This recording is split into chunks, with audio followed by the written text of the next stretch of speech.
Chiefs Kingdom, welcome back. You already know how this team operates, always staying ahead of the competition, and this offseason is no different. Kansas City wasted no time making moves, and we've got a lot to break down. So buckle up and let's talk about the biggest signings, the impact they'll have, and whether the Chiefs have done enough to reload for another Super Bowl run. Before we dive in, don't forget to like this video, subscribe if you haven't already, and drop your thoughts in the comments, because I want to hear what you think about these moves.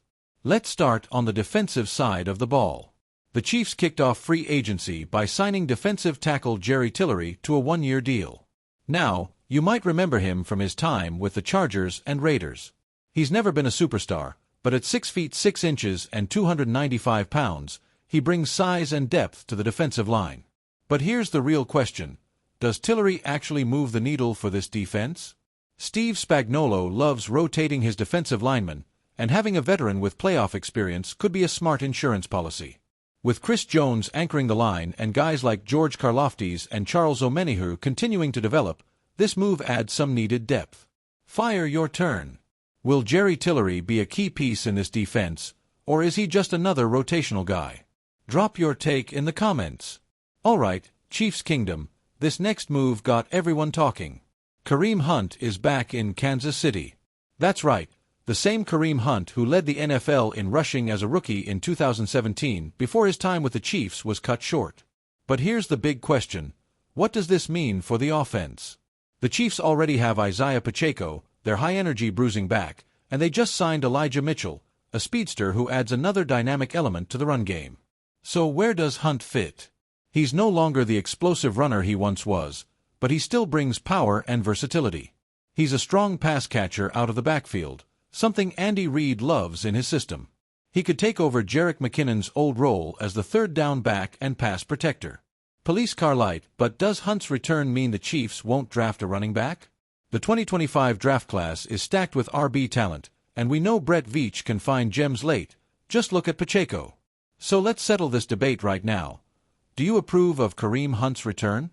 Drop a simple yes or no in the comments. Now, let's talk about one of the biggest concerns from last season, the left tackle position. The Chiefs finally made a move to fix it by signing Jalen Moore.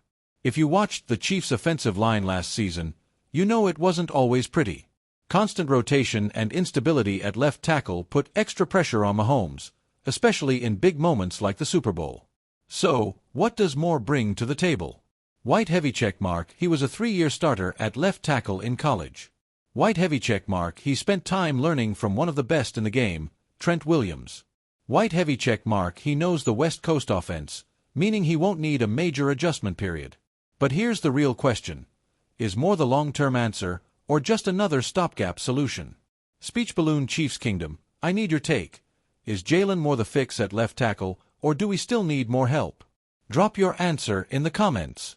Now, let's talk about the secondary. We knew there would be changes this offseason, and one of the biggest moves was saying goodbye to L'Jarius Sneed.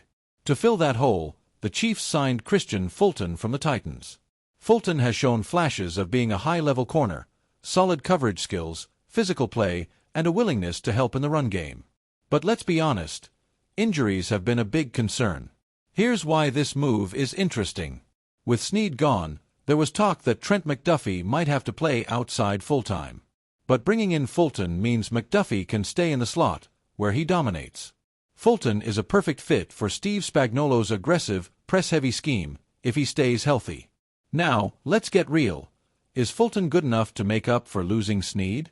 Loudspeaker Chiefs Kingdom, tell me, is the secondary better or worse than last year?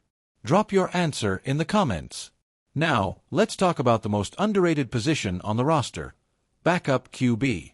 Every year, Andy Reid makes sure Patrick Mahomes has a reliable veteran behind him, and this offseason was no different. The Chiefs signed Gardner Minshew as the new QB2. Minshew kept the Colts in playoff contention last season when Anthony Richardson went down. He's experienced, battle-tested, and let's be honest, one of the most entertaining personalities in the league. Most importantly, he fits the Chiefs system and can step in if needed without the whole season falling apart. Plus, the Chiefs also brought in Bailey Zapp for extra competition. Thinking face, did the Chiefs find the right guy to back up Mahomes? Let me know in the comments. Alright, let's take a step back. Kansas City addressed key needs in free agency. White heavy checkmark added depth on defense. White heavy checkmark brought back Kareem Hunt for RB depth. White heavy checkmark signed Jalen Moore to shore up the offensive line. White heavy checkmark replaced L'Jarius Sneed with Christian Fulton. White heavy checkmark locked in a reliable backup QB with Gardner Minshew.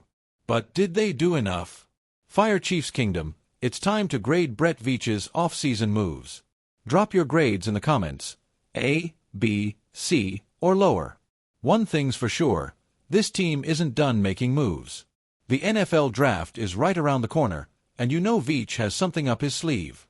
So hit that like button, subscribe if you haven't already, and stay locked in, because the road to another Super Bowl starts now. Go Chiefs! Trophy fire!